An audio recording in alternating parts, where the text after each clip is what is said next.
ന്യായാധിപർ അധ്യായം 7 മിദ്യാൻകാരെ തോൽപ്പിക്കുന്നു. ജെറുബ്ബാലും ഗിദെയോനും സംഘവും അതിരാവിലെ എഴുന്നേറ്റ് ഹാരോദ് നീരുറവയ്ക്ക് സമീപം പാളയമടിച്ചു. മിദ്യാന്റെ താവളം വടക്ക് മോറിയ കുന്നിന്റെ താഴ്വരയിലായിരുന്നു. കർത്താവ് ഗിദെയോനോട് പറഞ്ഞു, നിങ്ങളുടെ സംഖ്യ അധികമായതിനാൽ മിദ്യാൻകാരെ ഞാൻ നിങ്ങളുടെ കയ്യിൽ ഏൽപ്പിക്കുന്നില്ല. സ്വന്തം കൈകൊണ്ട് തന്നെ രക്ഷ പ്രാപിച്ചു എന്ന് ഇസ്രായേൽ എൻ്റെ നേരെ നോക്കി വീമ്പടിച്ചേക്കും. അതുകൊണ്ട് ഭയന്നു വിറയ്ക്കുന്നവർ വീടുകളിലേക്ക് തിരിച്ചു പോയിക്കൊള്ളുക എന്ന് ജനത്തോട് പറയണം. ഗിദെയോൻ അവരെ പരിശോധിച്ചു. 20,000 പേർ തിരിച്ചുപോയി, 10,000 പേർ ശേഷിച്ചു. കർത്താവ് വീണ്ടും ഗിദെയോനോട് പറഞ്ഞു, ജനങ്ങൾ ഇപ്പോഴും അധികമാണ്. അവരെ ജലാശയത്തിലേക്ക് കൊണ്ടുവരിക. അവിടെ വെച്ച് ഞാൻ അവരെ നിനക്ക് വേണ്ടി പരിശോധിക്കാം. ഇവൻ നിന്നോടുകൂടെ പോരട്ടെ എന്ന് ഞാൻ ആരെപ്പറ്റി പറയുന്നുവോ അവൻ നിന്നോടുകൂടെ വരട്ടെ. ഇവൻ നിന്നോടുകൂടെ പോരേണ്ട എന്ന് ഞാൻ ആരെക്കുറിച്ച് പറയുന്നുവോ അവൻ പോരേണ്ട.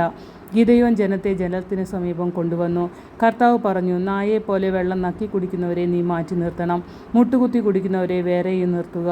കയ്യിൽ കോരി വായോടടുപ്പിച്ച് നക്കി കുടിച്ചവർ 300 പേരായിരുന്നു. മറ്റുള്ളവർ വെള്ളം കുടിക്കാൻ മുട്ടുകുത്തി.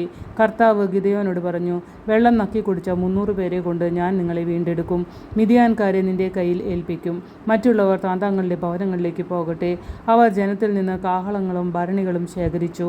300 പേരെ നിർത്തിയിട്ട് ബാക്കി ഇസ്രായേലരെ സ്വന്തം കൂടാരങ്ങളിലേക്ക് തിരിച്ചയച്ചു. അവർക്ക് താഴെ താഴ്വരയിൽ ആയിരുന്നു മിദ്യാൻകാരുടെ താവളം.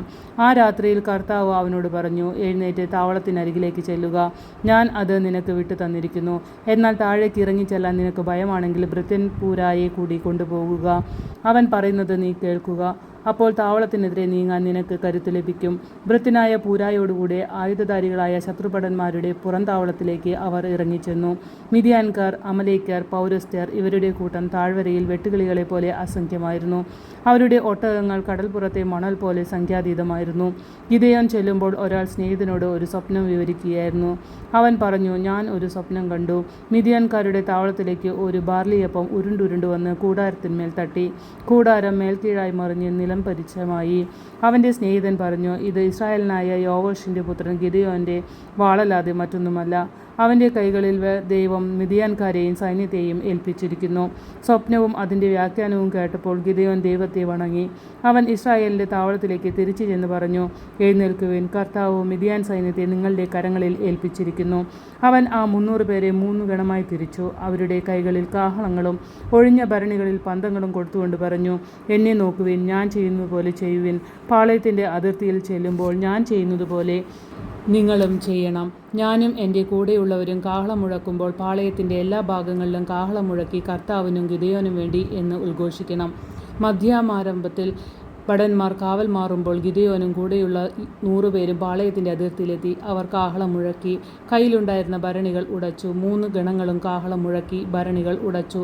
ഇടത്ത് കൈയിൽ പന്തവും വലത്ത് കൈയിൽ കാഹളവും പിടിച്ചു. കർത്താവിന് ഗിദെയോനും വേണ്ടി ഒരു വാൾ എന്ന് അവർ ആർത്തു വിളിച്ചു. താവളത്തിനു ചുറ്റും ഓരോരുത്തരും താന്താങ്ങളുടെ സ്ഥാനങ്ങളിൽ നിന്നു.